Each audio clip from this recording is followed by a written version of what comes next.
السلام علیکم ناظرین و حضرات. HAARP high frequency active auroral research program کا مخفف ہے.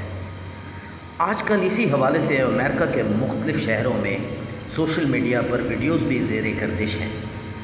یہ project American defence university of Alaska اور امریکہ کے کچھ خفیہ ادارے یا سیکرٹ تنظیمیں فنڈنگ کر کے اس پروجیکٹ کو لگایا گیا تھا. یہ بتانا ضروری نہیں ہے کہ سیکرٹ تنظیمیں کون سی ہیں. آج کے دور میں میرا خیال ہے کہ اکثریت کو علم ہے.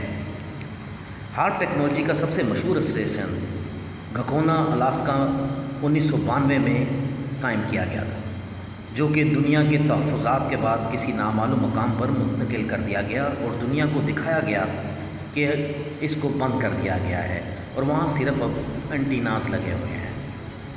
ہارپ دنیا کا سب سے بڑا ریڈیو براڈ کاسٹنگ اسٹیشن ہے، جو کہ 35 ایکڑ رقبے اور 180 مضبوط انٹینوں پر مشتمل ہے. ہارپ سے 3 بلین واٹ طاقت پر الیکٹرو میگنیٹک ویوز پیدا کی جا سکتی ہیں. ہارپ کے اصل مقاصد میں مصنوعی موسمی تبدیلیاں، زمینی ذخائر کی تلاش اور وائرلیس کمیونیکیشن ٹیکنالوجی کا حصول تھا. ہارپ کیسے کام کرتا ہے، یہ ایک سوال ہے. زمین کے اوپر فضا کی مختلف تہوں میں سے ایک تہ جس کا نام آئنوسفیئر ہے، جس کی موٹائی سطح زمین سے 70 سے 300 کلومیٹر تک ہے. Electro magnetic waves HAARP station سے بڑے اینٹینا کی مدد سے آئنوسفیئر میں بھیجا جاتا ہے، جہاں سے مصنوعی حدت پیدا کر کے موسم میں غیر معمولی تبدیلیاں پیدا کی جا سکتی ہیں. ناظرین، اس کی مدد سے کسی خطے کو بنجر اور کسی کو سیراب بھی کیا جا سکتا ہے. ہارپ کے ذریعے دنیا میں چھپے ہوئے قدرتی ذخائر کو بھی ٹریس کیا جا سکتا ہے. الیکٹرو میگنیٹک ویوز کو زمین میں موجود ٹیکٹونک پلیٹ سے ٹکراتی ہیں اور واپس پہنچ کر معلومات فراہم کرتی ہیں. زیر زمین ایسی جگہ جہاں زلزلے کے امکانات پہلے سے موجود ہوں، ہارپ کے ذریعے ان کو ٹارگٹ کیا جا سکتا ہے. ہارپ سے آئنوسفیئر کا درجہ حرارت بہت زیادہ بڑھا دیا جاتا ہے، جس سے ایکسٹریملی لو فریکوینسی ویوز پیدا کر کے ان کا رخ زمین کی طرف موڑ دیا جاتا ہے. ELF ویوز کی خاصیت یہ ہے کہ وہ ہزاروں میل کا فاصلہ طے کرنے کے باوجود پھیلتی نہیں ہیں. اس وجہ سے انرجی کی بہت بڑی مقدار کو زمین یا فضا کے کچھ حصے پر فوکس کر کے منتقل کرنے سے بہت زیادہ درجہ حرارت کا پلازما پیدا کیا جا سکتا ہے. اس سے جنگلات میں آگ بھی لگائی جا سکتی ہے. بہت سے مبصرین کا یہ خیال ہے کہ آسٹریلیا میں جنوری 2020 میں لگنے والی آگ اسی ہارپ ٹیکنالوجی کے ذریعے لگائی گئی تھی. کچھ بایوفزسٹ کا کہنا ہے کہ اگر زمین اور فضا میں بڑے پیمانے پر اس کا استعمال کیا جائے تو انسانی دماغ اور دل متاثر ہو سکتے ہیں اور انسانی صحت کے لیے انتہائی مہلک ثابت ہو سکتا ہے. اور کچھ بین الاقوامی سائنسدان اس بات پر متفق ہیں کہ اس ٹیکنالوجی سے غیر معمولی موسمی تبدیلیاں پیدا کی جا سکتی ہیں اور کچھ سائنسدانوں کو اس سے اختلافات بھی ہیں. شدید بارشیں، سمندری طوفان، سیلاب، زلزلے اس ٹیکنالوجی کے ذریعے پھیلائے جا سکتے ہیں. کچھ سائنسدان کے درمیان اس بات پر ابھی اتفاق نہیں ہے، مگر احادیث کی روشنی میں اگر دیکھا جائے تو دجالی سسٹم اسی کا نام ہے. دجال کے پاس اختیار ہوگا کہ وہ جہاں چاہے گا بارش برسائے گا، جہاں چاہے گا زمین کو بنجر کر دے گا. یہ سب ٹیکنالوجی کے ذریعے ممکن ہے، اور تو کوئی طاقت ایسی نہیں ہے جو اس طرح کا معجزہ کر سکے. یہ سب دھوکہ ہے، جادو ہے، فریب ہے. بعض مبصرین کے مطابق جاپان میں آنے والا سونامی طوفان ہارپ کے ذریعے لایا گیا تھا، کیونکہ ان دنوں آپ کو یاد ہوگا کہ امریکہ اور جاپان کے درمیان معاشی جنگ عروج پر تھی، جو کہ سونامی کے بعد انہوں نے سرنڈر کر دیا تھا.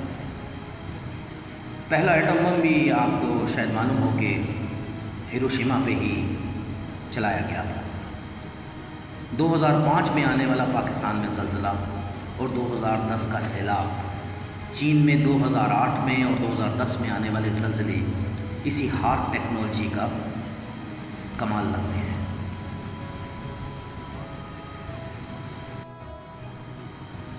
احادیث کی روشنی میں بھی اگر آپ دیکھا جائیں تو بہت سے علماء ہمیں تفصیل بتا چکے ہیں کہ آنے والے فتنوں میں سب سے بڑا فتنہ جو ہوگا وہ دجال کا فتنہ ہوگا، اور اس سے پناہ مانگی گئی ہے۔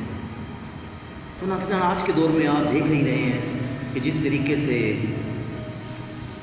اسپیشلی یہ جو 2020 سال آیا ہے، یہ آفتوں کا سال ہے۔ ایک ختم نہیں ہوتی تو دوسری شروع ہو جاتی ہے، دوسری ختم نہیں ہوتی تو تیسری شروع ہو جاتی ہے۔ اس بات میں کوئی شک نہیں کہ دور فتن کا آغاز ہو چکا ہے، اور ہم سب کو پناہ مانگنی چاہیے شیطانی منصوبوں اور دجال سے۔ سب سے اہم بات جو اس خفیہ کار کے متعلق ہے وہ یہ ہے کہ ایٹم بم چلانے سے پہلے آپ کو UN سے کوئی قرارداد پاس کروانی پڑتی تھی، یا آپ کو ریزن پیش کرنی پڑتی تھی کہ آپ کیوں چلانا چاہتے ہیں، یا اس کے مقاصد کیا ہیں، یا کیا مسئلہ ہے۔ مگر یہ ایک ایسا خفیہ ہتھیار ہے جو کسی کو علم بھی نہیں ہوتا، اور آپ استعمال کر سکتے ہیں، اور کسی بھی ملک میں آپ تباہی پھیلا سکتے ہیں۔